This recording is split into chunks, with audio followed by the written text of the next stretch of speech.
सो 7 days 7 band IELTS writing series. So आज के दिन से मैं स्टार्ट कर रहा हूँ ये सीरीज, जिसमें मैं आने वाले 7 दिन में लगातार 7 टाइप के आपके जो टास्क हुए हैं उनके ऊपर डालूंगा डिटेल वीडियोस। और ये सारी की सारी वीडियोस बेस्ड रहेंगी आईडीपी की इंस्ट्रक्शंस के अकॉर्डिंग, जिसमें मैं आपको सिखाऊंगा भी कैसे एक बिल्कुल सिंपल वे के साथ नॉर्मल वोकैबुलरी और बिल्कुल सिंपल फॉर्मेशन के साथ विदाउट यूजिंग एनी टेम्पलेट आप 7 बैंड तक कैसे पहुंच सकते हो। सो चैनल को कर लो सब्सक्राइब, क्योंकि आने वाली वीडियोस बहुत इंपॉर्टेंट रहने वाली है। आज है आपका day number 1। So let's start the video. Welcome to the day number 1। और डे नंबर 1 में इस वीडियो के आप डिस्कस करने जा रहे हैं। टॉपिक आपके सामने है और टाइप है discuss both view and give your opinion. चलिए टॉपिक देखते हैं। सबसे पहले, some people think visiting museum is the best way for children to learn history. कुछ लोग सोचते हैं भी म्यूजियम जाना बच्चों के लिए एक अच्छा तरीका है हिस्ट्री को लर्न करने का, ठीक है। While others believe that there are other better ways, लेकिन कुछ लोग इससे अपोजिट सोचते हैं और उनका ये सोचना है भी सिर्फ यही नहीं और भी कई तरीके हैं जिससे बच्चे हिस्ट्री सीख सकते हैं। और क्या तरीके हो सकते हैं आपको पता ही है। और तरीका हो सकता है लाइक पढ़ना बुक्स, और तरीका हो सकता है सोशल मीडिया, ठीक है। तो एक पर्सनल टीचर भी आपको वो चीज़ें सिखा सकता है। तो मतलब कुछ लोग सोचते हैं भी म्यूजियम एक अच्छा तरीका है हिस्ट्री के लिए, कुछ लोग सोचते हैं नहीं और भी कई तरीके हैं। तो टॉपिक आई थिंक आपको समझ लग चुका होगा। और यहाँ पर है डिस्कस बोथ व्यू, तो ये दोनों के दोनों व्यूज को डिस्कस करना है। मतलब पहले बीपी में आप ये चीज डिस्कस करोगे भी म्यूजियम विजिट करने से कैसे बच्चे हिस्ट्री सीख सकते हैं, और दूसरे व्यू में मतलब सेकंड बीपी में आप ये चीज डिस्कस करोगे भी और कौन से तरीके हैं। और आपका ओपिनियन आप इंट्रो में भी दे सकते हो, आप कंक्लूजन में भी दे सकते हो, आप अलग बीपी भी बना सकते हो। ये चीज़ डिपेंड करती है आपकी वर्ड लिमिट पे। अगर आपकी वर्ड लिमिट दोनों बीपी कंप्लीट होने से पूरी होती हुई आपको नजर आए तो आप इंट्रो या कंक्लूजन में इसको डाल दें। अगर आपको लगे भी दोनों बीपी कंप्लीट करनी है, अभी मेरी वर्ड लिमिट कंप्लीट नहीं हो रही, then you will make another different separate BP for your opinion, ठीक है। तो ये चीज़ें यहाँ पे होती हैं। तो मैं आपको इस चीज़ के बारे में पहले ही क्लियर कर दूँ, इस सीरीज में मैं प्रॉपरली आईडीपी की इंस्ट्रक्शन पे बेस्ड कैसे आईडीपी बोलती है उसी के ऊपर जाऊंगा। तो सबसे पहले मैं बात करता हूँ इंट्रोडक्शन की। और दो चीज़ें मैं इसमें क्लियर कर दूँ, मैं जो भी ये नहीं है मैं एक एक चीज़ मैं क्या करूँगा, मैं आपको यहाँ पे फॉर्मेशन सिखाने जो जा रहा हूँ, मैं आपको इंट्रो बनानी सिखाऊंगा, आपके सामने इंट्रो लिखूंगा, देन मैं BP1 बताऊंगा, देन मैं कंक्लूजन बताऊंगा, ठीक है। अब यहाँ पे BP2 आपको सेम अपने आप बनाना है, ठीक है, क्योंकि तरीका सेम है। मैं आपको तरीका समझाऊंगा, ऐसे नहीं है भी ये टॉपिक आ गया ऐसे लिखना है, ऐसा समझाऊंगा भी कोई भी टॉपिक आ गया आप करोगे, ठीक है। तरीका समझा के जाऊंगा, ये नहीं भी रट्टा मार लो आप। तरीका बताऊंगा भी 7 बैंड तक पहुंचना कैसे। सबसे पहले इंट्रो। देखो इंट्रो में नॉर्मली बच्चे जनरल लाइन डालते हैं, ठीक है, उसके बाद वो थेसिस डालते हैं, पैराफ्रेजिंग भी करते हैं, उसके बाद वो थेसिस डालते हैं। लेकिन मैं कहता हूँ भी जनरल लाइन और ये थेसिस जो बच्चे नॉर्मली लिखते हैं, जनरल लाइन भी याद की होती है बच्चों ने भी अपना, लाइक टेक्नोलॉजी पे ये लिखेंगे, सोसाइटी पे ये लिखेंगे। थेसिस कैसे लिखते हैं, this essay will going to explain about both the views in upcoming paragraph, this essay is going to explain about advantage and disadvantage in upcoming paragraph. वो भी रट्टाफिकेशन। मतलब मेरे कहने का मतलब ये है, आपकी जनरल लाइन जो बच्चे डालते हैं और थेसिस, ये दोनों आईडीपी के अकॉर्डिंग मेमोराइज्ड कंटेंट में आती है।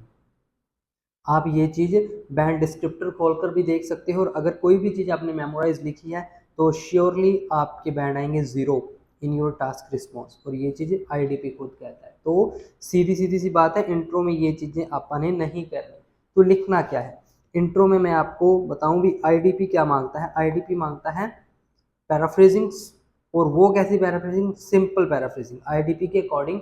आपको ये नहीं भी हर पर्टिकुलर वर्ड का यहाँ पे सिनोनिम आना चाहिए, विजिटिंग का, म्यूजियम का, फिर ही पैराफ्रेजिंग है। वो कहता है भी 1-2 वर्ड के सिनोनिम भी लिख दिए, दैट इज इनफ, ठीक है। और उसके बाद वो कहता है क्या चाहिए मुझे, answer to the question, answer to the question. अब क्वेश्चन क्या है, क्वेश्चन आपके सामने ये है, discuss both view and give your opinion. तो इसमें आंसर के तौर पे आप अपना ओपिनियन डाल देना, ठीक है। मान लीजिए एडवांटेज डिसएडवांटेज आता है, देन आप एडवांटेज डिसएडवांटेज बता के जाएंगे इंट्रो में ही, ठीक है। आईडीपी को चाहिए ये एक चीज। फिर मैं आपको क्लियर कर दूं, मैं जो भी ऐसे लिखूंगा वो लिखूंगा इजी टू अंडरस्टैंड। मैं आपको ये चीज़ बताऊंगा भी without using any complex vocabulary और with using a simple formation, with using simple vocabulary कैसे आप 7 बैंड तक जाओगे। ठीक है, इजी टू अंडरस्टैंड ऐसे चाहिए। ठीक है, मतलब वो चीज़ें इजी टू अंडरस्टैंड होती हैं जो आपके लिए राइट करनी आसान हो, जो आपके लिए स्पीक करनी आसान हो, और जितनी आसान और जितनी टू द पॉइंट, ये बात भी बहुत इंपॉर्टेंट है, टू द पॉइंट। ठीक है, फालतू की बातें शॉर्टकट, जितना टू द पॉइंट और सिंपल और जेन्युइन लिखोगे उतने बैंड इंक्रीज होते जाएंगे। मेरे पास हजारों एग्जांपल्स पड़े हैं जिन बच्चों ने बिल्कुल सिंपल लिखा और बैंड 7 तक पहुंचे। चलिए स्टार्ट करते हैं आपकी इंट्रो। यहाँ पे मेरे पास टॉपिक है some people think that museum is the best way for children to learn history. Okay, तो सबसे पहले मैं हमेशा मेरे माइंड में यही रहता है कि जब भी मैं सम पीपल वाला मेरे सामने कोई वर्ड आता है तो मैंने एक चीज़ याद मेरे माइंड में है, a considerable amount of individual, a considerable amount of individuals. ठीक है, थिंक है, think that best way for children to learn history, that museum as a best option for kids to get knowledge about history.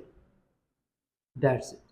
तो बिल्कुल simple सी paraphrasing मैंने यहाँ पे कर दी है, ना बच्चे को ज़्यादा डिफ़िकल्टी होती है इसमें, ना एग्जामिनर को इसको समझने में कोई डिफ़िकल्टी होती है। तो ये पैराफ्रेजिंग है।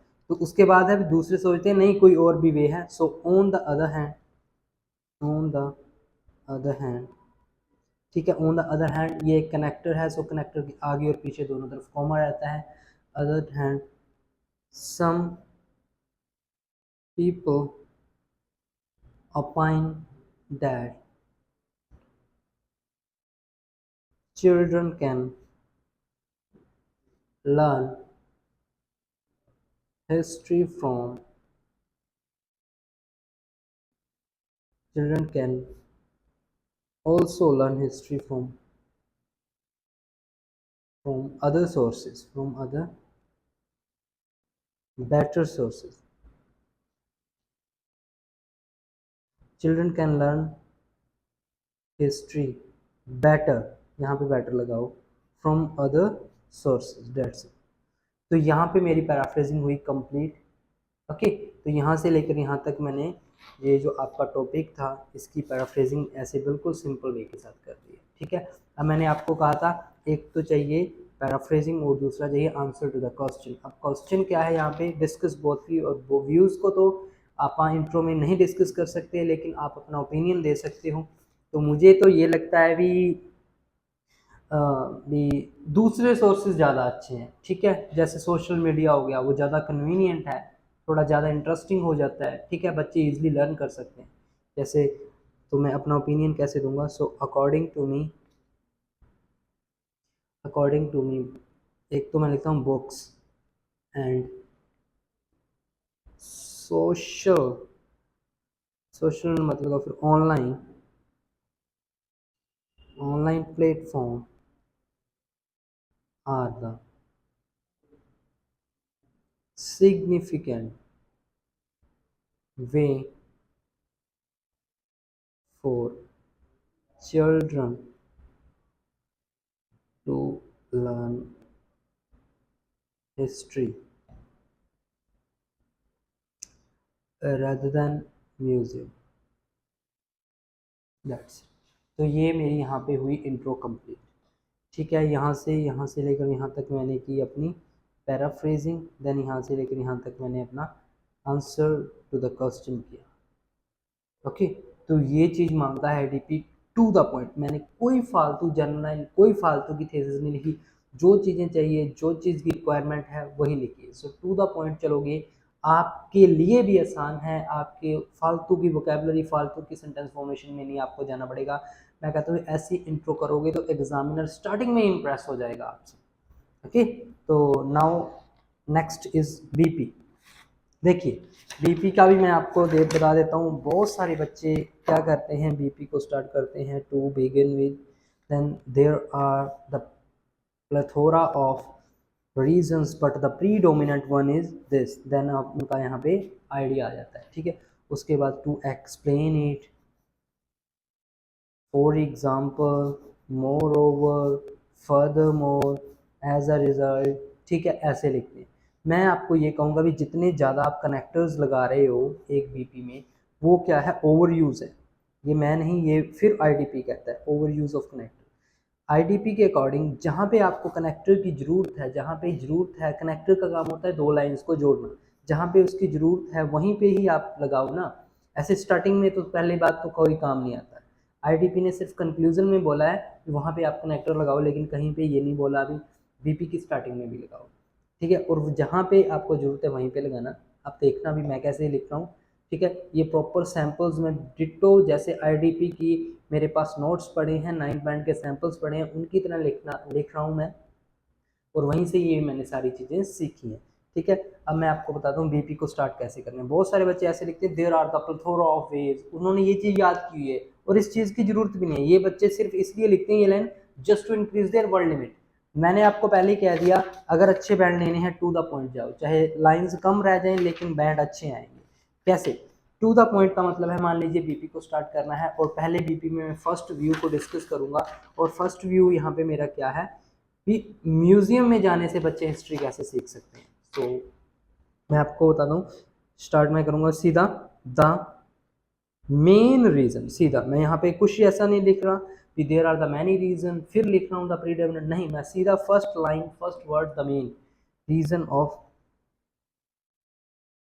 Considering, the main reason of considering museums a good option to learn history is the main reason of considering museum a good option for learning history is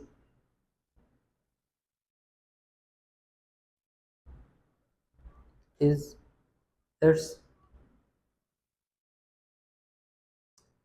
representation,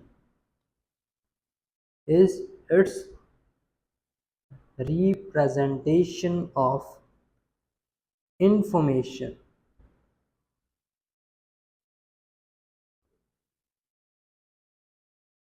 its attractive representation, its attractive representation of information about historic products, historic products, that's it, ठीक है। मैंने कहा कि सबसे जो main option मुझे ये लगता है कि क्यों म्यूजियम से एक अच्छा बच्चा अच्छे से सीख सकता है, मुझे ये लगता है कि उनकी जो रिप्रेजेंटेशन है ना, चीज़ों को रिप्रेजेंट करने की, मतलब वहाँ पे जो चीज़ें पड़ी होती हैं उनको वो इतने अच्छे तरीके से और अलग अलग वेज में रिप्रेजेंट करते हैं ना, वो बहुत अट्रैक्टिव है, ठीक है।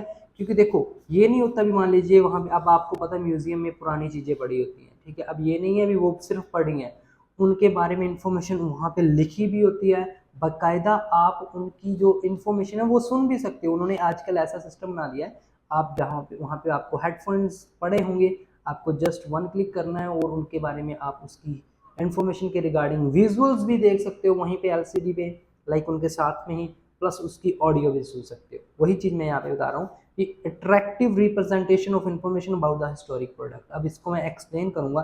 देखो बच्चे, एक चीज़ मैं आपको बता दूँ, सबसे इम्पॉर्टेंट पार्ट एक्सप्लेनेशन ही है। सबसे इम्पॉर्टेंट पार्ट बीपी में ये नहीं है अभी आपको आइडिया आना जरूरी है, सबसे इम्पॉर्टेंट है, वेरी वेरी इंपॉर्टेंट है एक्सप्लेन करना, वेरी वेरी इंपॉर्टेंट। अगर आपका आइडिया अच्छा नहीं है लेकिन आपने एक्सप्लेनेशन अच्छे से कर दी, आप श्योरली 7+ जाओगे। मैं हमेशा एक एग्जांपल देता हूँ, एक टीचर ने किसी क्लास में से पूछ लिया भी, लाइक आप वेट को लूज कैसे कर सकते हो। बहुत सारे बच्चों ने कहा सर वॉकिंग के द्वारा, सर एक्सरसाइज के द्वारा, सर मेडिसिन के द्वारा। एक बच्चे ने वहाँ पे बोल दिया sir by eating banana, by eating banana. सारी क्लास हंसने लगी।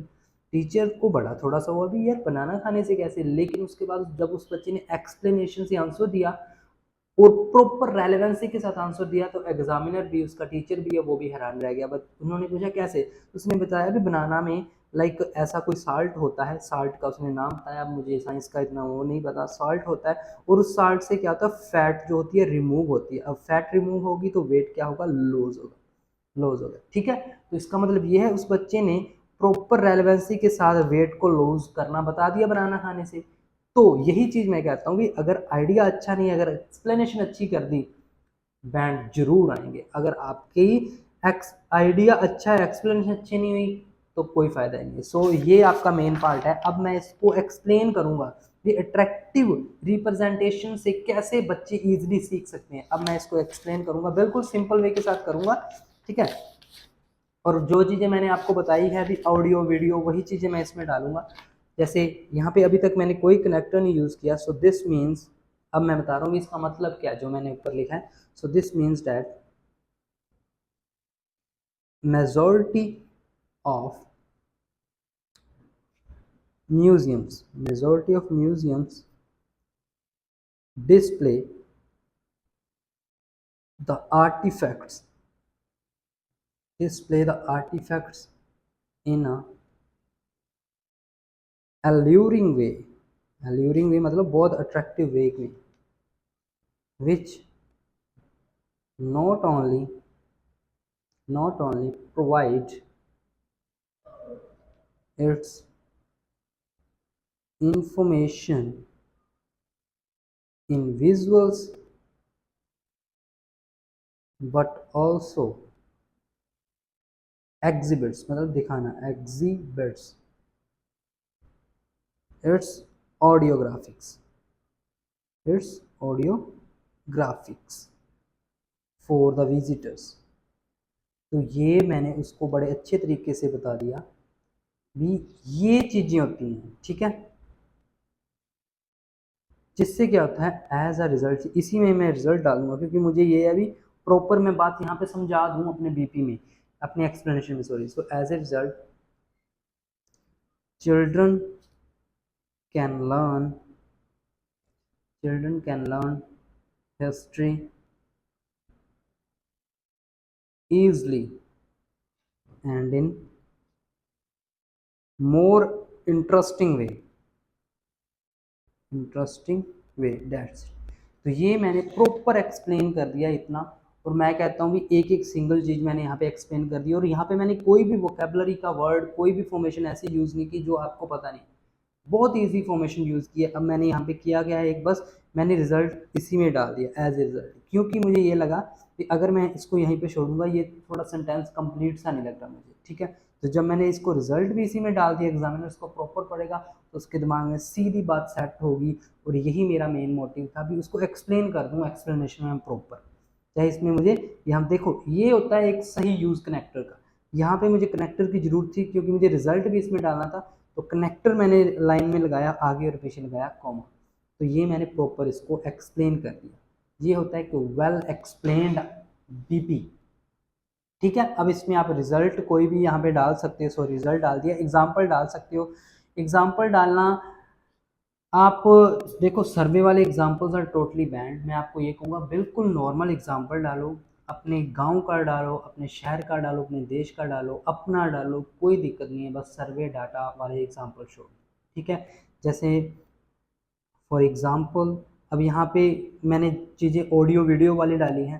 ठीक है, तो आप उसी तरीके के साथ ही कोई लाइक एग्जाम्पल डाल सकते हो। यार एग्जाम्पल का मतलब है उसमें एक चीज़ का नेम आना चाहिए, जैसे for example a museum in Delhi, a museum in Delhi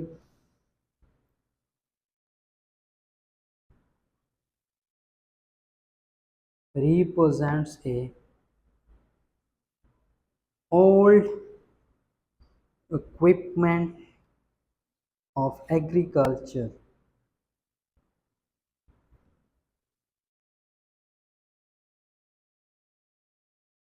of 14th century। Old है, हिस्ट्री है, तो 14th सेंचुरी डालना पड़ेगा। विच becomes a attraction point for all visitors.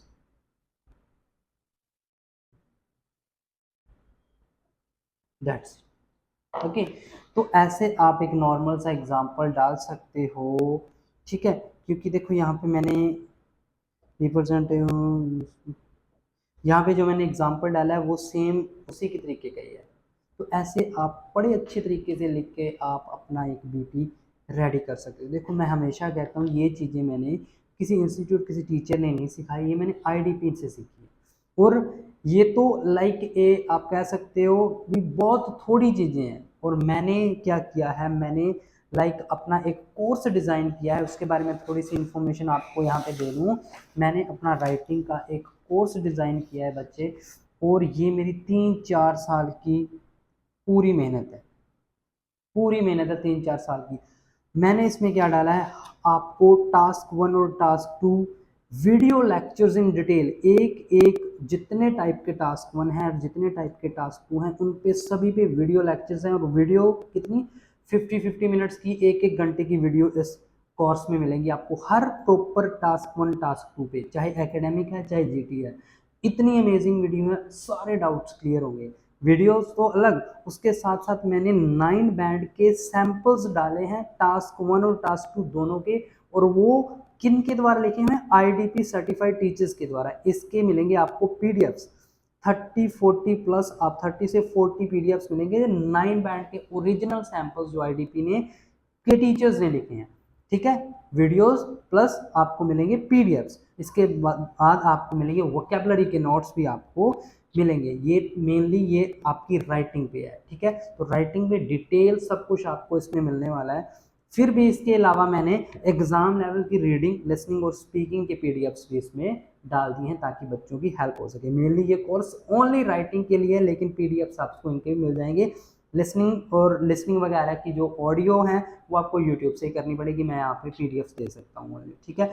लेकिन मैं इसमें आपको 100% गारंटी देता हूँ, जिस बच्चे ने भी ये कोर्स बाय कर लिया मेरे पे ट्रस्ट करके, उसका बैंड स्कोर 7+ जाएगा। और मेरे पास इतने स्क्रीनशॉट पड़े हैं जिन्होंने बच्चों ने ये लिया कोर्स और उनका स्कोर 7+ गया है, सीरियसली ये गया है। मेरे पे ट्रस्ट करके ये एक बार आप बाय करना, और आपका अमेजिंग रिजल्ट की जिम्मेवारी मेरी है। मेरी 3-4 साल की मेहनत है, इसमें बहुत टाइम लगता है इन चीज़ों को बनाने में। और इसका जो कॉस्ट है वो है 1000। कॉस्ट इतना ही रहेगा बच्चे, क्योंकि बहुत टाइम लगता है और बड़ी मेहनत से ये चीज़ें मैंने तैयार की हैं। लेकिन आपको लाइफ टाइम एक्सेस मिलेगा, ये नहीं 10 दिन के लिए 15 दिन के लिए। एक बार मैं इसको विदिन 1 लिंक आपको ये चीज़ें सेंड कर दूंगा, और 100% रिजल्ट मिलेगा। अगर किसी बच्चे को रिजल्ट नहीं मिलता तो आप मुझे मैसेज कर सकते हो, सर आपने झूठ बोला है। लेकिन आज तक एक भी बच्चे ने ये रिप्लाई नहीं किया। तो ये चीज़ आपके लिए है बच्चों, 100% मैं आपको ये चीज़ रेकमेंड करूँगा। अगर कोई बच्चा इंटरनेशनली है, किसी का पीआर का एग्ज़ाम है, क्योंकि टाइमिंग्स अच्छे से मीट नहीं करती क्लासेस में, तो उनको मैं ये रेकमेंड करूँगा। और ऊपर नंबर शो हो रहा होगा, नहीं तो मैं नीचे यहाँ पे आपको नंबर दोबारा राइट कर देता हूँ। इस नंबर पे ओनली आपको व्हाट्सएप मैसेज करना है, सर ऑनलाइन राइटिंग कोर्स, ठीक है। विदिन 1 क्लिक पेमेंट के बाद आपको विदिन 1 लिंक ये चीज़ मैं आपको प्रोवाइड करवा दूँगा 100% रिजल्ट के लिए। Thank you. उसके बाद जैसे कि मैंने आपको बताया था कि वीडियोस में मैं आपको बीपी की फॉर्मेशन, मैं आपको इंट्रो की फॉर्मेशन, और मैं आपको एक मिनट, और मैं आपको कंक्लूजन के बारे में बताऊंगा, ठीक है।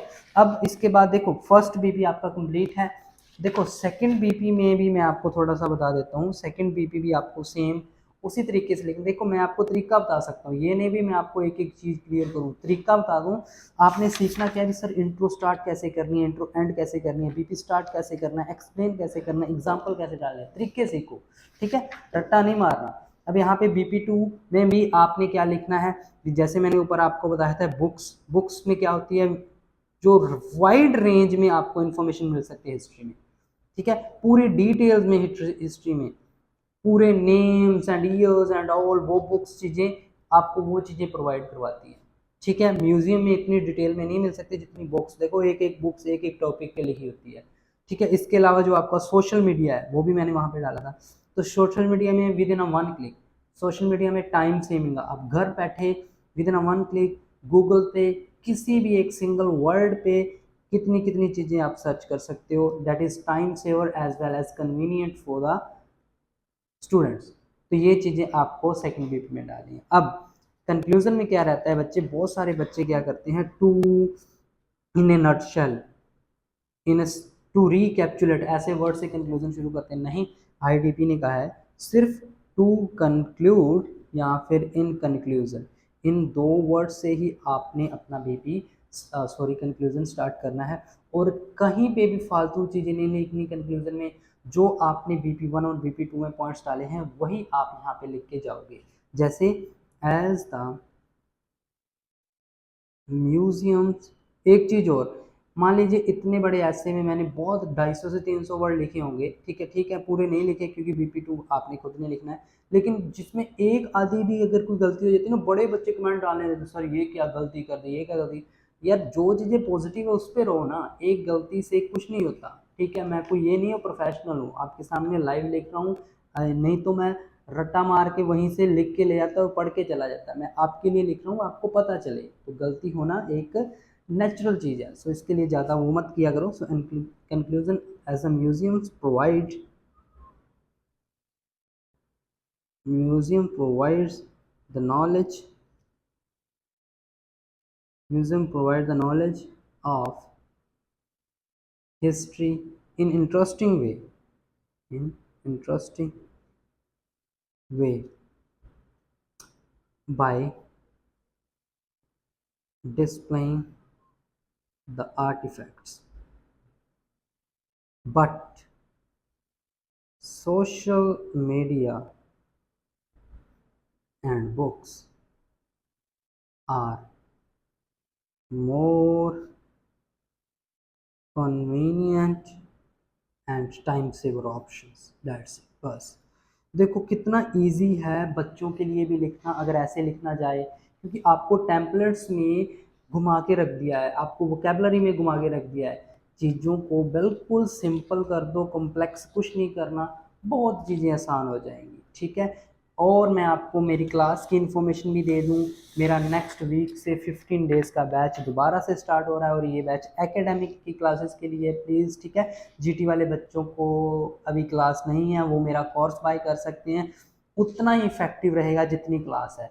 ठीक है, सेम वे के साथ है, एकेडमिक के ऑनलाइन राइटिंग का क्लास शुरू करने जा रहा हूँ। 15 डेज़ का बैच रहेगा, 15 डेज़ मैं वही काउंट करूँगा, 15 डेज़ जब जब क्लास लगेगी, मंडे टू फ्राइडे क्लास रहेगी, मतलब ये बैच लगभग 3 वीक्स तक चलेगा। 3 वीक्स में 50 डेज़ कंप्लीट होगा, क्योंकि मंडे टू फ्राइडे क्लास है, सैटरडे मॉक टेस्ट रहेगा, संडे रहेगा ऑफ। टाइमिंग शाम को 7 से 7:50 की। हर एक टाइप के टास्क 1, हर एक टाइप के टास्क 2 को मैं कवर करूँगा, आईडीपी की वेबसाइट्स पे लेकर जाऊँगा, आपको वो दिखाऊँगा भी कैसे आईडीपी क्या क्या चीज़ों को कहता है ये करो और ये मत करो, वेबसाइट पे लेकर जाऊँगा, और आपके सामने मैं लिखूंगा, ये नहीं पढ़ के चला जाऊंगा, लिखूंगा आपके सामने लेक्चर, वहाँ पे लिखूंगा टास्क 1 टास्क 2। ठीक है, 15 डेज़ की फीस रहेगी 1500, मतलब 15 डेज़ का बैच है, बैच रहेगा 3 वीक्स का ही लगभग। सारे टास्क 1 टास्क 2 कवर करूंगा, डेली की रिकॉर्डिंग्स मिलेंगी। ठीक है, वो भी आपको सेंड कर दी जाएगी और आपको नोट्स भी प्रोवाइड करवाए जाएंगे। 15 डेज़ की फीस 1506, वही सेम नंबर है जो आपको ऊपर या नीचे कहीं पे भी शो हो रहा होगा। क्लास चाहिए तो क्लास, कोर्स चाहिए तो कोर्स, दोनों चीज़ें उतनी ही इफेक्टिव रहेंगी आपके लिए। ठीक है, तो यहाँ पर आज की जो अपनी वीडियो यहीं पे मैं ख़त्म करता हूँ, और नेक्स्ट आपकी जो वीडियो रहेगी नेक्स्ट टाइप पे रहेगी।